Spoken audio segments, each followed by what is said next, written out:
아멘. 할렐루야. 네, 계속해서 확신을 가지라. 지난번에 이어서 이번에도 성령에 대한 확신. 이 성령에 대한 확신이 매우 중요한 것은 지금은 성령의 시대이기 때문에 그렇습니다. 자, 성령의 시대인데 오늘 본문 말씀을 한번 먼저 보겠습니다. 그 에레미야 말고 뒤에 요한복음부터 한번 봅시다. 자, 성경을 먼저 한번 우리 같이 보고, 자, 요한복음 16장 7절을 한번 다 같이 봅시다. 시작. 그러나 내가 너희에게 실상을 말하노니 내가 떠나가는 것이 너희에게 유익이라.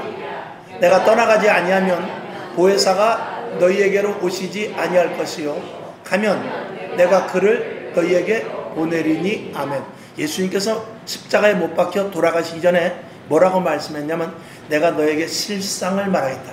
내가 진짜로 얘기하는 거야. 내가 분명하게 얘기하는데 내가 떠나가는 게 너희에게 유익이다. 내가 십자가에 못 박혀 죽는 게 너희에게 유익이다 이 말이죠. 내가 아버지께로 갈 것이다 라고 이야기해요. 그때 제자들은 굉장히 걱정을 했습니다.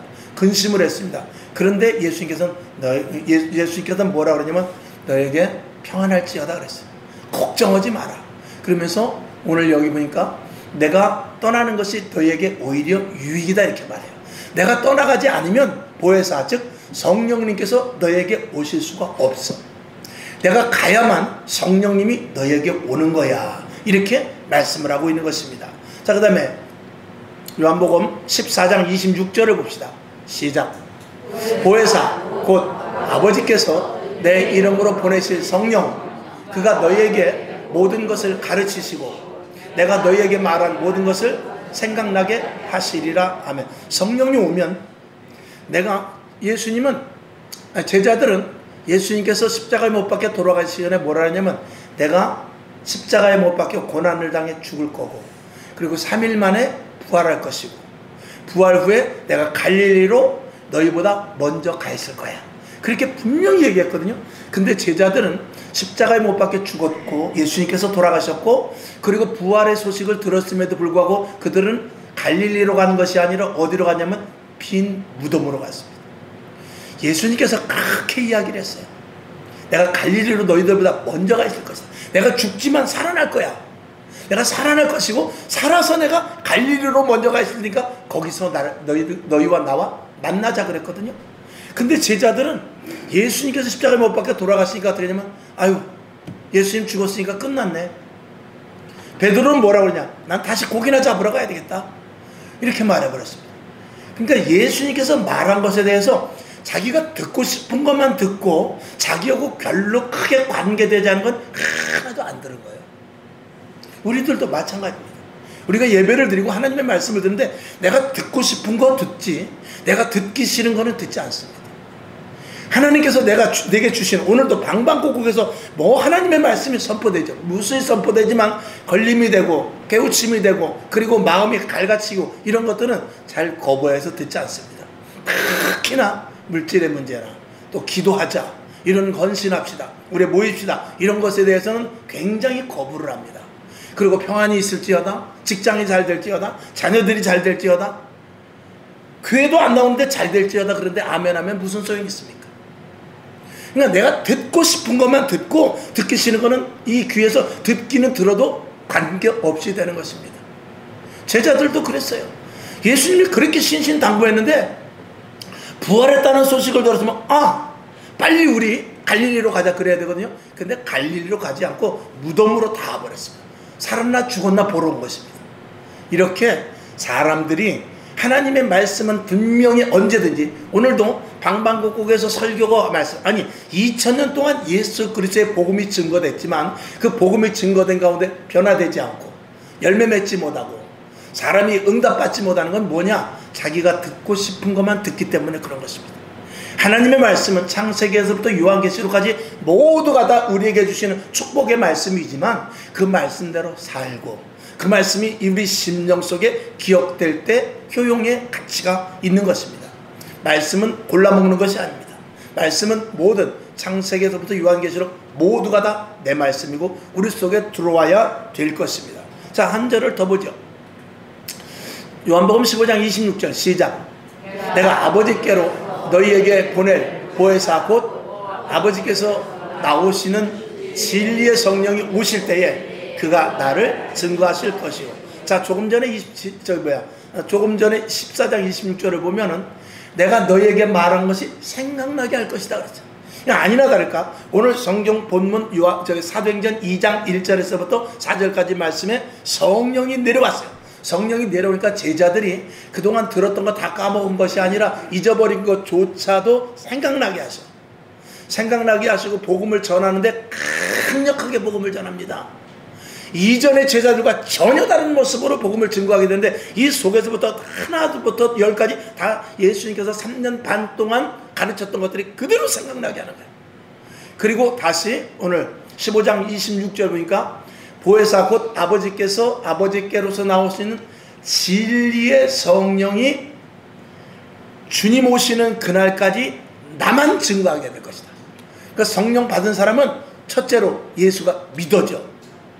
둘째로 그 입술에서 예수밖에 나오지 않아. 그리고 셋째로 예수님만 의지하게 됩니다. 성령 받으면 그렇게 되는 거예요. 그러나 성령을 받지 않으면 이것들이 희미하다 그 말입니다. 자, 어쨌든 오늘 본문에서 사도행전 2장 1절에서 4절까지 말씀에 성령이 강력하게 제자들에게 임하게 됐어요. 그리고 나서 그들이 변화되어서 완전히 초대교회를 보니까 정말 들썩들썩 막 뜨끈뜨끈했죠.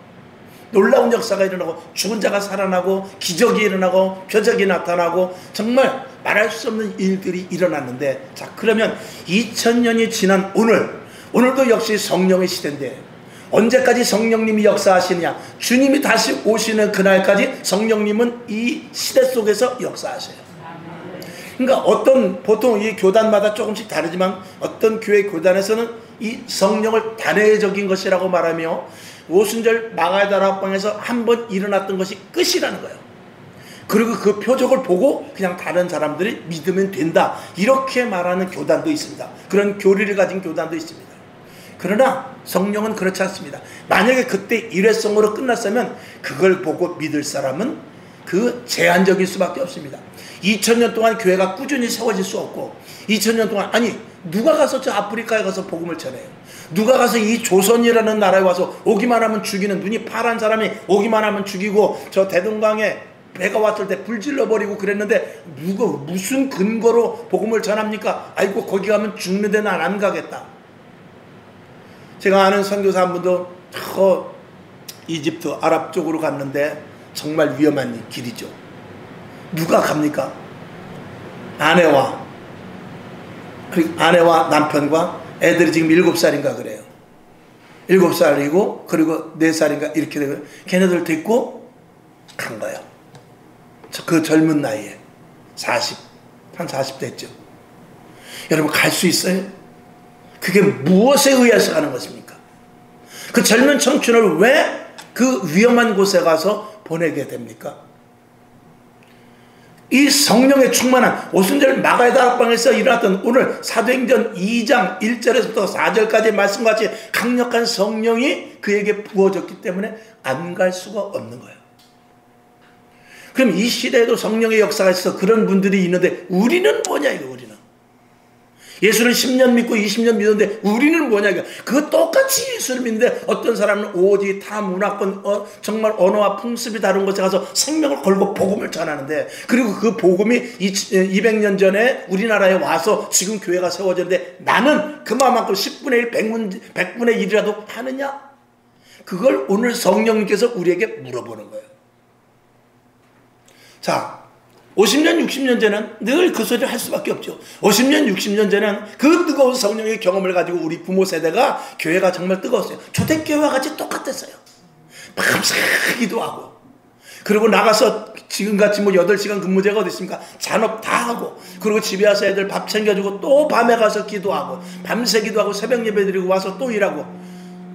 누가 그 힘으로 할 수 있게 하십니까? 사람의 힘으로 하면 지쳐서 쓰러져서 다운되고 맙니다.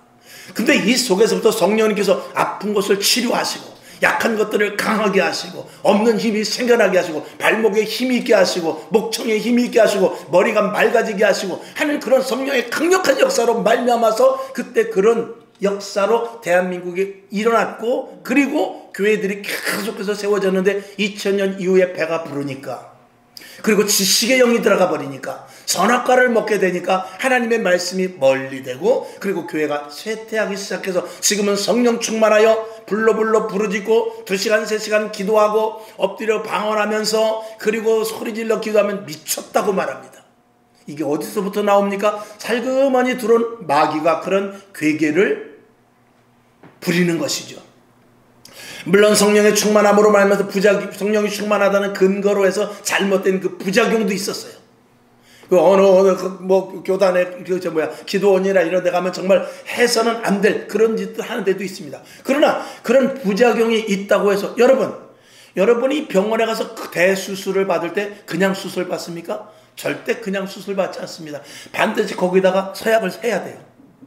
의사의 손길이 혹은 부작용이 생겨서 생명에 잘못해 죽는다 할지라도 각오합니다. 그리고 도장 찍고 수술을 받습니다. 그냥 수술해 주는 거 하다못해 내시경만 해도요, 그거 다 이렇게 각서를 써야 돼요. 건강검진 내시경만 받아도. 왜? 의사는 책임을 안 지죠. 여러분, 우리가 예수를 믿고 성령 충만하는 데 있어서, 교회가 부흥되는 데 있어서 기도원의 그런 폐해, 정말 엉뚱한 일들이 일어나서 교주가 되는 그런 일들이 있다 할지라도 그렇다고 해서 성령을 거부하면 되느냐? 이거 아니죠. 자, 우리가 여러분들이 여기 계시지만 요구르트도 먹고 고구마도 먹고 밥도 먹지만 그런 것들을 안 먹으면 참 좋습니다. 당이 특히 있는 사람은. 저 같은 경우도 밥을 좀 줄이고 운동을 좀 더 하면 되는지 알지만, 그럼에도 불구하고 어떻게 해요? 그럼에도 불구하고 어떻게 단 것도 먹고 그렇게 되지 않습니까? 사람이 살다 보면은 여기 계신 여러분 다 무슨 병이 걸렸냐면 다 죽을 병 다 걸렸어요. 왜? 안 죽을 사람은 없습니다. 다 시한부 인생이에요. 여기 계신 분들. 아마 80연세 넘어가신 분들이 있지만 제가 볼 때는 100세쯤 되면은 아마 다들 이 자리에 계시지 않을 겁니다. 그러니까 우리가 시한부 하지만 진짜 누가 시한부냐? 내가 시한부 인생을 사는 거예요, 지금. 지구 위에 아무리 지금 잘 먹고 잘 입고 잘 산다 할지라도 이 지구상에 통틀어 봐서 200살 먹은 사람은 한 사람도 없어요. 150살 먹은 사람도 없어. 128세인가 한 사람이 있다고 그래요. 그렇게 이 세상에 아무리 날고 기고 뛰고 별의 짓을 다 해도 150을 넘기지 못해요. 앞으로 120세 시대가 오고 200세 시대가 온다고 그러지만 과연 200세까지 살면서 무슨 낙을 본다고 200세까지 삽니까? 여러분, 이 땅의 교회들이 성령의 강력한 역사하심으로 말미암아서 한 영혼이 살아나는 일들이, 그리고 교회가 계속해서 주님 오시는 날까지 세워지는 일들이 저와 여러분을 통해서 계속 일어나야 될 줄로 믿습니다. 아멘. 자, 그런데 왜 이 시대에 성령의 역사가 계속해서 성령의 역사가 일어나야 되는데 그런 일들이 일어나지 않는가에 대해서 몇 가지 말씀을 드리며 결론으로 말씀을 드릴 것인데요. 이 시대는 예수 믿으면서 그 많은 예수 믿는 것은 받은 증거 많도다. 나름대로 우리들에게 증거가 있다고 하지만 예전에 우리 부모 세대나 초대교회와 같은 그런 증거는 그렇게 많지 않습니다. 그리고 많은 증거를 가졌던 이들이 이제 다 이제 연세 드시고 그저 다 이제 그냥 사라지는 그런 시대에 살고 있고, 지금 기라성과 같이 젊은이들이 성령 충만해서 놀라운 기적이 일어나고 환상을 보고 꿈을 꾸고 그런 일들은 너무나 적습니다. 없지는 않습니다. 일어납니다. 근데 예전 같지 않다 이 말입니다. 여러분, 교회라면 그 일이 사실은 다 일어나야 되잖아요.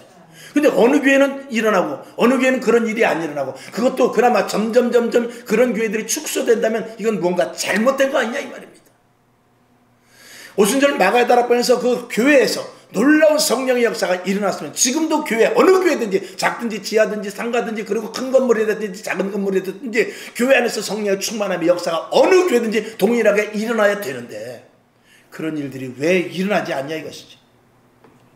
오늘 우리들은 이 성령님이 뭔지를 모르기 때문에 그래요. 받아도 그만 안 받아도 그만. 왜? 성령이 없어도 내가 예수를 믿거든. 내가 예수를 믿는 거지 성령님에 의하여서 예수를 믿는 이들이 너무나 적기 때문에 그럽니다. 여러분, 그리고 특별히 이 신학자들도 망각하는 게 있는데, 이게 신학자들도 그냥 학술적으로는 지금은 성령의 시대입니다. 그렇지만 실질적으로 성령을 인정을 하질 않아요. 왜? 신학자들이 성령 사역에 대해서 말을 하지 않고 이 성경을 지식으로만 풀어 엉뚱하게 해석을 함으로 말미암아서 마귀가 좋아하는 밥이 되는 말씀만 만들어내고 있는 그런 시대라 이것입니다. 성령님이 지금 이 시대에 무엇을 하는지, 성령님이 지금 이 시대에 어떤 일을 계획하시며, 성령님을 앞으로 주님 오시는 그날까지 교회를 어떻게 이끌어가며 이 세계의 모든 일들을 어떻게 행하실 것인지, 이런 것들에 대해서 예수 믿는 사람은 알아야 돼요. 왜? 성경에 그런 말씀이 기록되어 있고 우리는 성령의 사람이기 때문에 그렇죠. 여러분이 만약에 자녀라면 우리 아버지가 지금 어떤 일을 하셔. 그리고 나는 아들이야. 그러면 적어도 어렴풋이 100%는 몰라도 우리 아버지가 지금 사업체 이름이 무엇이며 무엇을 만들어서 수출을 하는지 아니면 내수를 하는지 무엇을 하는지는 알아야 될 거 아니야? 근데 우리는 지금 성령님이 무슨 일을 하시는지, 성령님이 나에게 오면 무슨 유익이 있는지, 성령을 통해서 내가 어떤 일을 해야 되는지 관심이 없다 이 말이야. 그러니까 성령님께서 역사를 하시지 않는 것이죠. 지금은 예수님께서 부활 승천하시고 2000년 전 그때부터 다시 주님 오시는 그날까지는 성령의 시대입니다. 성령님께서 주관하시는 시대예요. 주님 오시는 그날까지 성령님께서 주관하시는 시대입니다. 근데 성령의 역사가 그 시대마다 조금씩 차이가 있죠. 예를 들어서 2000년 전에 오순절 마가다락방에서 그리고 초대교회가 세워질 때는 강력한 성령의 역사로 말하면 그 성령의 역사가 얼마나 큰지 아나니아와 삽비라 같은 사람이 막 죽어나가는 그런 일들도 일어났어요. 또 AD 한 300년쯤 돼서는 그때는 이제 로마가 기독교로 변화되는데 그때 성령님께서 그 전에 얼마나 기독교인들을 핍박했는지 몰라요. 그때는 이 성령님께서 핍박의 시대를 주어서 그 하나의 미라를 만드는 그런 시대예요. 그래서 330년 돼서 이 로마가 완전히 기독교 나라로 변화가 돼버립니다. 바뀌어져 버립니다. 그래서 성령님께서 새 나라를 쓰시기 위함이죠. 그러다가 타락을 하니까 또다시 성령님께서 또 그 자리에서 다른 일들을 하시는데 그 자리를 떠나게 되고 거기 또 소수만 남아서 교회를 유지하는 그런 일들. 이 성령님께서 시대마다 때로는 전쟁으로, 때로는 기근으로, 때로는 나라가 쪼개지기도 하고 나라가 분열되기도 하고 하나가 되기도 하는 여러 가지 일들, 또 교회를 세우기도 하고 교회 핍박의 시대를 주기도 하고 풍요의 시대를 주기도 하는데 성령님께서 시대에 따라서 어떤 일들을 하시지만 반드시 성령님께서 시대를 써나간다는 사실인 것입니다. 그러면 오늘 이 시대는 어떤 시대냐? 우리는 보통 이 시대를 4차 산업혁명 시대다. 또 AI 인공지능 시대다. 챗 GPT가 지배하는 시대다. 또 미래 SF 시대다. 이렇게 말하지만 우리는 다른 것 없습니다. 우리는 언제든지 지금 이 시대는 성령의 시대입니다. 그리고 성령님께서 어떤 일을 하시는지 주의 종과 성도들이 그걸 알고 지금 해야 될 일을 우리가 알아야 되는 것이죠. 또 다음 주일에 그런 부분에 대해서 세밀하게 말씀을 드리겠습니다만 지금은 어느 때냐, 결론적으로 말한다면 다음 주일 거를 말씀을 드린다면 지금은 어느 때냐, 이제는 교회가 회복되어야 될 때입니다. 교회가 너무 많이 침체됐습니다. 그동안 우리가 다른 것에 소홀했다 이 말, 다른 것에 집중을 하고 교회에 소홀했다 그 말이죠. 먹고 마시고는 되는데 교회가 무너지는 것을 몰랐습니다. 그걸 세워가야 되는데 성령님께서 이제는 어느 시대냐, 교회를 세우라 이렇게 명령을 하고 있어요. 교회를 다시 세워라. 교회를 다시 원형의 교회로, 초대교회로, 그리고 사도행전 교회로 다시 세워라. 그러고 지금 강력하게 성령님께서 드라이버를 걸고 있습니다. 왜? 마귀가 점점 강성해지고 믿는 자들을 어떻게 해서든지 넘어뜨리고 쓰러뜨리려고 하는 이때에 이 초대교회의 강력한 성령의 영이 아니면 안 되기 때문에 초대교회 같은 그 강력한 성령의 역사가 지금 다시 임하게 돼야 되는데 그것을 위해서는 우리 마음을 다하고 뜻을 다하고 회개하며 옷을 찢으며 아니라 가슴을 찢으면서 교회로 다시 모여져야 되는데 모이지를 않고 있다 이 말입니다. 모여야 뭐가 될 것 아닙니까? 특별히 한국교회는 더더욱이 성령 충만한 교회로 회복되어야 될 것입니다. 오늘 우리들 성경은 66권으로 되어 있습니다. 그러나 그 성경 66권을 우리가 모두가 다 알고 성경 66권에 대해서 어느 시대든지 다 필요하지만 하나님께서는 선지자를 통하여 예언자들을 통하여 그리고 또 왕이나 제사장들을 통하여 그 시대마다 하나님의 뜻과 의도대로 이 세상을 주관해 왔어요. 그래서 바벨론 때 같으면 에레미야 선지자를 강력하게 쓰시고, 또 이스라엘이 융성할 때는 다윗을 들어 쓰셔가지고 그에게 성령의 강력한 역사로 말미암아 그 다윗 왕조의 강력한 나라를 세우시고, 또 이사야 선지자를 통해서 계속해서 메시아 오실 것을 깨우치게 하는 그런 시대도 있는데, 그 시대에 따라서 선지자들, 제사장들, 그리고 사도들, 지금으로 말하면 사도들을 통하여서, 예언자들을 통하여서 계속해서 성령님 그 시대적인 말씀을 하고 있죠. 오늘도 한 4만의 교회가 우리나라에서, 우리나라 목사님들이 오늘도 설교를 하고 있습니다. 과연 지금 무슨 설교를 하고 있을까? 과연 지금 어떤 설교를 하고 있을까? 이것이 오늘 우리들에 있어서 다시 한번 생각해 봐야 될 이 관점인 것입니다. 그래서 이 교회는 다른 것 없습니다. 하나님이 전하라고 하는 메시지만 전해야 되는 것입니다. 그것을 알기 위해서, 그러니까 성령의 충만함을 없어도, 성령의 조명을 받지 않아도 이 성경이 있기 때문에 이 성경을 가지고 우리가 좀 강해를 한다든지 아니면 말씀을 이렇게 제목 설교를 한다든지 할 수 있습니다. 그러나 그럼에도 불구하고 성령 충만해야만 이 성경 속에서, 성경 66권 속에서 이 시대에 필요한 말씀을 강력하게 전할 수 있는 것입니다. 그러기 위해서는 성도들도 깨어 있어야 되고요, 주의종도 깨어 있어야 됩니다. 성도들이, 제가 언젠가도 말씀을 드렸죠. 예를 들어서 하나님께서, 자, 이제는 어떤 주인이, 이제 하나님이 주인이라고 칩시다. 어떤 주인이, 야, 오늘은 이 산에 나무를 좀 싹 뽑아버리고 여기다가 밭을 만들어서 그래 여기다 뭐를 좀 심어야 되겠다. 주인이 그렇게 생각을 하고 있어요. 근데 종이 보니까, 가만히 보니까 저 나무에, 저 산에다가 우리 주인이 뭘 하면 좋아할까 생각하다가, 그래, 산에는 그래도 나무가 많아야지. 그리고 나서 주인한테는 물어보지도 않고 그 차에다가, 큰 차에다가 나무를 10차를 싣고 왔어. 그리고 주인한테 와가지고, 주인님, 제가 여기다가 나무를 심으려고 차에다가 나무를 잔뜩 싣고 왔어요. 주인이 노발대발합니다. 야, 내가 지금 이 산에 있는 나무를 뽑아가지고 여기다 밭을 만들려고 지금 그러는 거야. 넌 나랑 그렇게 오래 있으면서도 그걸 모르냐? 아니, 지난번에 나무 심으셨잖아요. 그때는 심을 때고 지금은 아니야. 지금은 이 나무를 베버리고 내가 여기다 밭을 만들 거라니까. 내가 은연중에 얘기했잖아. 그걸 왜 못 들었니? 아니, 저 다른 데 정신 파느라고요. 주의종도 그렇고 성도들도 그렇고 이게 어긋나면 안 된다 이 말입니다. 주의종이 선포할 때 성도들도 같은 영을 가지고 아멘 해야 되고, 주의종이 아니다라고 말했을 때 성도들도 아니다라고 같이 해야 되고, 주의종이 예스 했을 때 여러분들도 같은 영을 가지고 예스 해야 그게 교회가 든든히 서가는 것입니다. 할렐루야. 그러니 하나님의 뜻을 아는 사람은 누구냐? 기도하는 사람이야. 하나님의 뜻을 아는 사람은 누구야? 예배드리는 자입니다. 하나님의 뜻을 아는 사람은 누구냐? 맨날 말씀을 붙잡고 사는 사람이에요. 하나님의 뜻을 아는 사람은 누굽니까? 날마다 내 안에서 감사하는 삶을 사는 사람이에요. 근데 예배도 안 드리지, 기도도 안 하지, 감사도 없지. 하나님의 뜻을 알아요? 주의종의 말씀을 선포하는데 그 말씀에 대해서 이해가 됩니까? 절대 안 되죠. 오늘 여러분 다른 것 없습니다. 하나님이 전하라고 하는 메시지를 저가 전할 수 있게끔 여러분은 저를 위해서 기도해야 되고, 저는 하나님의 말씀을 온전히 선포할 때 여러분에게도 같은 한 자리에 모여 기도하고 예배드릴 때 아멘으로 온전히 받아들일 수 있어야 그게 든든한 교회, 하나님이 기뻐하시는 교회로 세워나가는 것입니다. 이게 지금 교회에 있느냐? 설교는 설교대로 하고 성도는 성도대로 앉아 졸고 있고, 그러면은 10,000명이 모이면 뭐합니까? 이 재단에서부터 여러분이 앉아있는 거리가 이게 가까워야 돼요. 그런데 여기 서 있는 저와 여러분의 거리가 먼 교회도 많습니다. 교회가 커서 먼 것이 아니라 여기서는 외치는데 이 아래서는 하나도 안 듣죠. 이 재단에서는 선포를 하는데 밑에서는 하나도 안 듣습니다. 또 밑에서는 갈급해서 오늘 무슨 말씀을 줄까 기도하는데 이 위에서는 엉뚱한 말을 할 수도 있습니다. 그러면 재단과 이 성도들이 앉아있는 이 거리는 굉장히 갭이 생기는 거예요.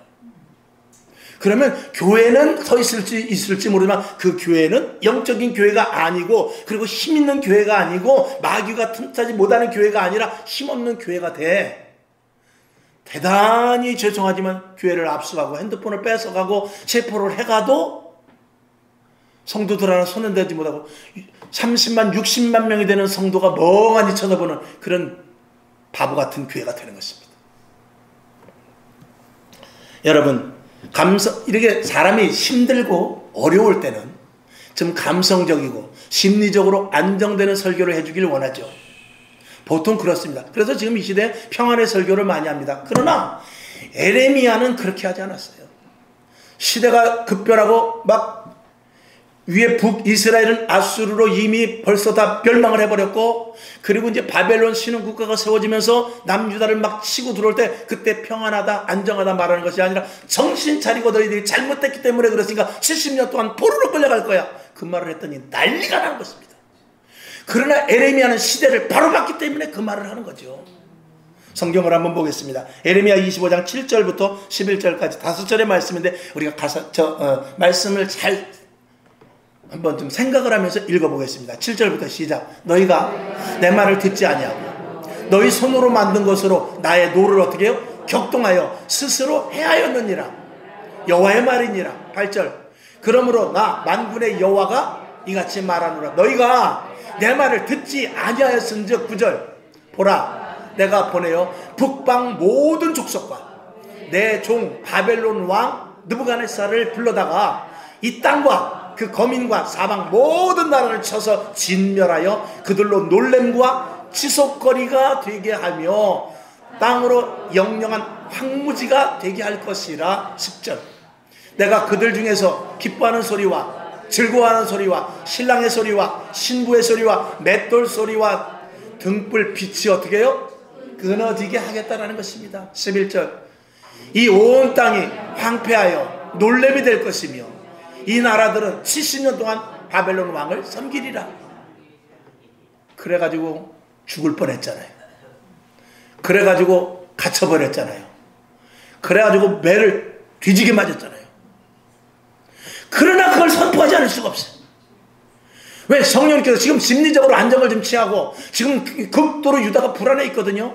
북이스라엘이 이미 아수르로 멸망이 되어 넘어갔기 때문에 굉장히 불안한 상태예요.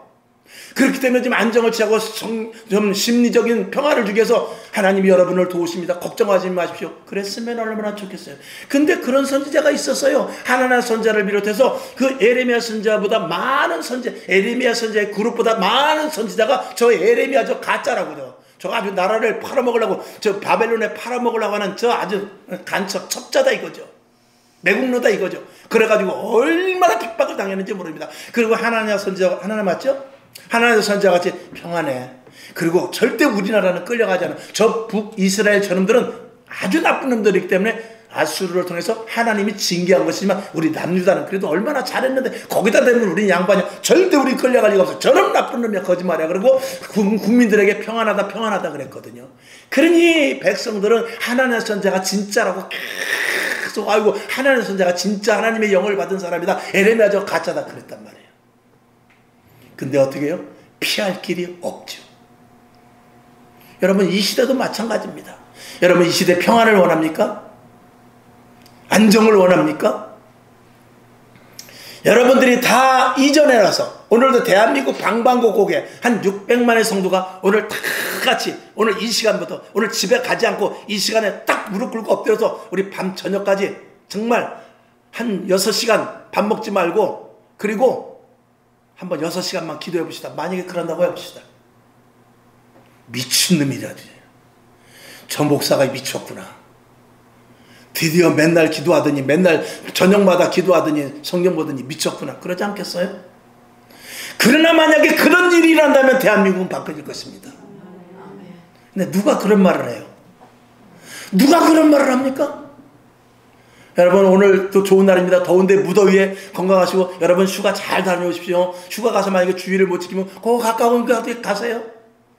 지랄이지 지랄. 말도 안 되죠. 어떻게 그렇게 할 수가 있습니까?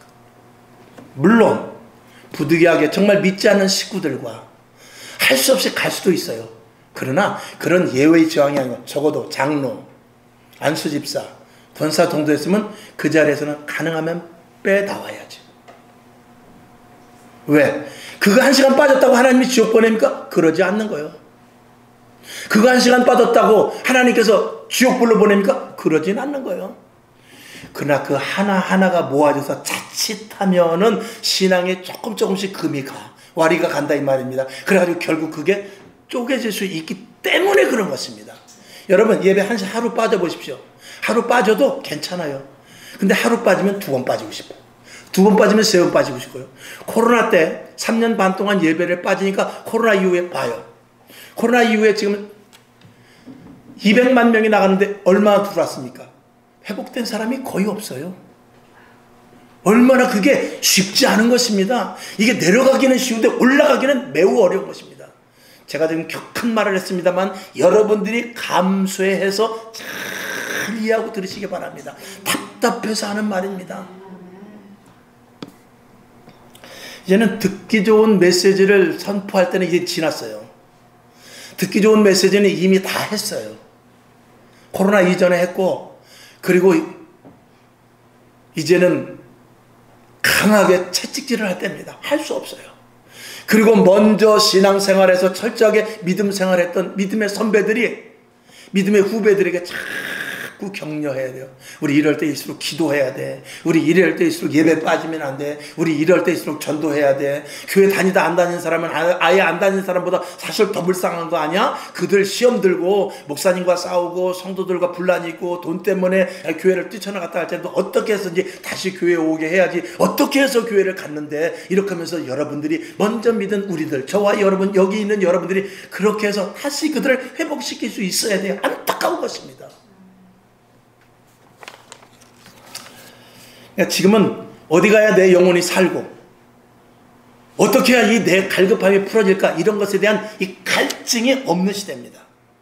그래서 웬만한 이렇게 강력한 말씀은 잘 듣질 않고 푸른 초장, 맑은 물가 이런 것만 듣기를 원합니다. 그리고 새벽에도 말씀을 드렸고 자주 말씀을 드립니다만 모두가 다 은혜 받기를 싫어합니다.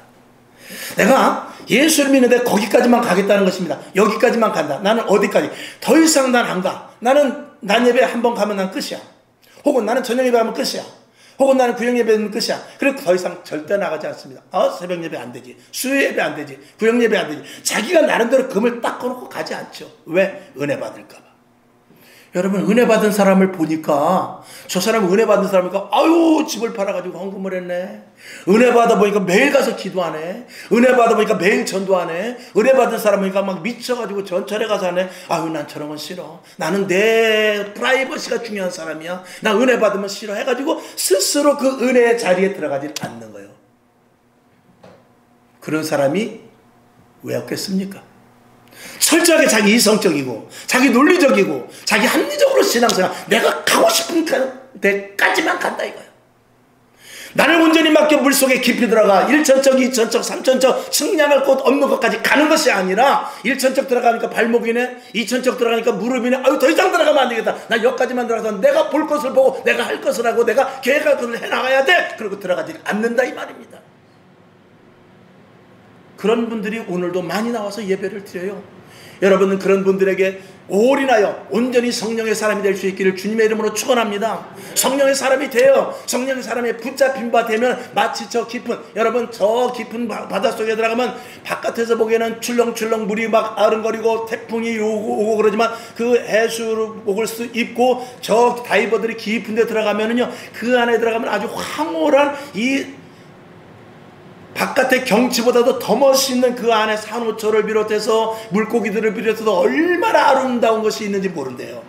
그래서 한번 거기 가본 사람은 계속 거기를 가보고 싶다라는 것이에요. 그리고 그 안에 너무 황홀하다는 것입니다. 그 사람은 바다를 아는 사람입니다.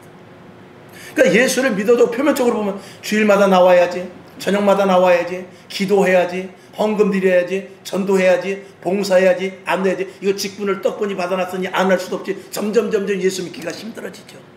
그러나 은혜에 강해 들어서 성령을 받고 성령이 경험되고 내 안에 주로 말미암아서 완전히 맡겨진 생활이 되고 내가 죽고 예수로 살아서 하나님의 신령한 은혜를 받기 시작하니까 세상과 나는 강보답고 오직 구속하신 주만 보이도다 하는 그 은혜 속에서 신앙생활이 신이 나고 즐거우며 예수 안에 들어서 예수 외에 다른 것은 다 필요 없다. 나는 오직 사나 죽으나 예수뿐이로라 하는 그런 고백이 나오는데, 그런 사람을 성령의 사람이라고 말한 것입니다. 그런 사람이 오늘 교회를 세운 거예요.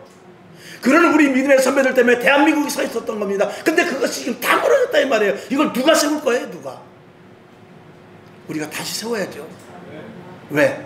성령님은 주님 오시는 그날까지 역사하시기 때문에. 오늘도 성령님은 역사하실까 안 하실까요? 하십니다. 누구에게 성령님을 구하고 성령님을 바라고 성령의 충만함을 원하고 교회를 세우기 원하고 오순절 마가의 다락방에서 일어났던 그 성령의 역사를 경험하고자 하는 자에게 오늘도 성령은 부어주십니다. 대한민국이 조용하지만 저 아프리카를 가보십시오. 제가 아는 목사님 선교하시는 분들은 아프리카나 필리핀 또 지난번에 우리 동생도 저 캄보디아를 갔다 왔지만 얼마나 성령의 불을 받기 위해서 사모하는지 몰라요. 기적이 일어납니다. 눈먼 자가 떠여져요. 안진뱅이가 일어나요. 그리고 놀라운 방언을 합니다. 예언을 합니다. 그리고 교회가 막 들썩들썩 그들이 완전히 회개를 하고 그래요. 근데 한국에 와보니까 안 되더라 이거예요. 이게 대한민국의 지금 현재 문제입니다. 결론으로 말씀을 드립니다. 지금도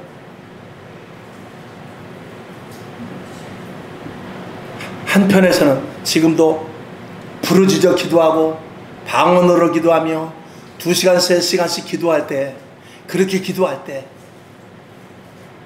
한쪽에서는 저게 뭐하는 짓인가, 난 저렇게 믿으려면 안 믿어, 그러는 사람이 있는가 하면은 나도 좀 저렇게 한번 믿어봤으면 좋겠다, 나도 좀 저렇게 한번 몰입해서 2시간씩 3시간씩 기도했으면 좋겠다, 나도 저렇게 좀 방언을 하면서 정말 뛸듯이 저 사람이 뭐가 기쁘니 나도 저것을 좀 경험했으면 좋겠다 하는 사람이 있다 이 말입니다. 하나님은 그런 사람들을 통해서 계속해서 교회를 세워나갈 것이고 그런 사람을 통해서 성령의 은혜의 맥을 이어갈 것입니다. 그런 사람을 오늘도 찾기 위해서 재단에서 오늘도 각 재단에서 오늘도 말씀이 선포되는 것이에요. 하나님은 반드시 성령을 통해서 일하십니다. 언제까지? 주님 오시는 그날까지. 오늘도 성령님께서 나를 왜 불리셨으며 성령님께서 나를 통하여 어떤 일을 하실 것이며 내가 어느 자리에 있어야 되며 무엇을 해야 될 것에 대해서 분명한 인식을 가져야 돼요. 그걸 갖기 위해서는 성령의 충만함을 힘입어야 됩니다. 그러니까 들러리 성도는 안 됩니다. 쭉정이 성도는 안 돼요. 껍데기 성도는 안 됩니다. 청함을 받았지만 택함을 받은 자가 적다고 그랬어요. 청함만 받아가지고는 안 됩니다. 주님 오셨을 때 모두 틀림받는 저와 여러분이 되어야 된다는 것입니다. 오늘 이 시대 결론으로 말씀을 드릴 때 성령 시대입니다. 성령님은 아직도 일하십니다. 성령님은 오늘도 강하게 오늘 붙잡을 자를 붙잡으시고 사모하는 자에게 가셔서 일하시길 원하세요. 여러분 다시 믿음이 회복되고 이전에 성령 충만했던 분들은 다시 한번 성령 충만하길 바라고 사모하는 이들에게는 성령의 충만함을 달라고 기도하는 여러분 될 수 있기를 주님의 이름으로 축원합니다. 하나님 아버지 감사합니다. 정말 말씀이 강하고 셀 수밖에 없는 그런 모습 속에서 잘못된 부분들은 용서하시고 하나님의 그 정말 분명한 그 핵심의 말씀만 우리 신비에 심어지게 하셔서 깨닫고 알게 하시고 정말 하나님의 사람으로 살아가게 하여 주시옵소서. 예수님의 이름으로 기도하옵나이다. 아멘.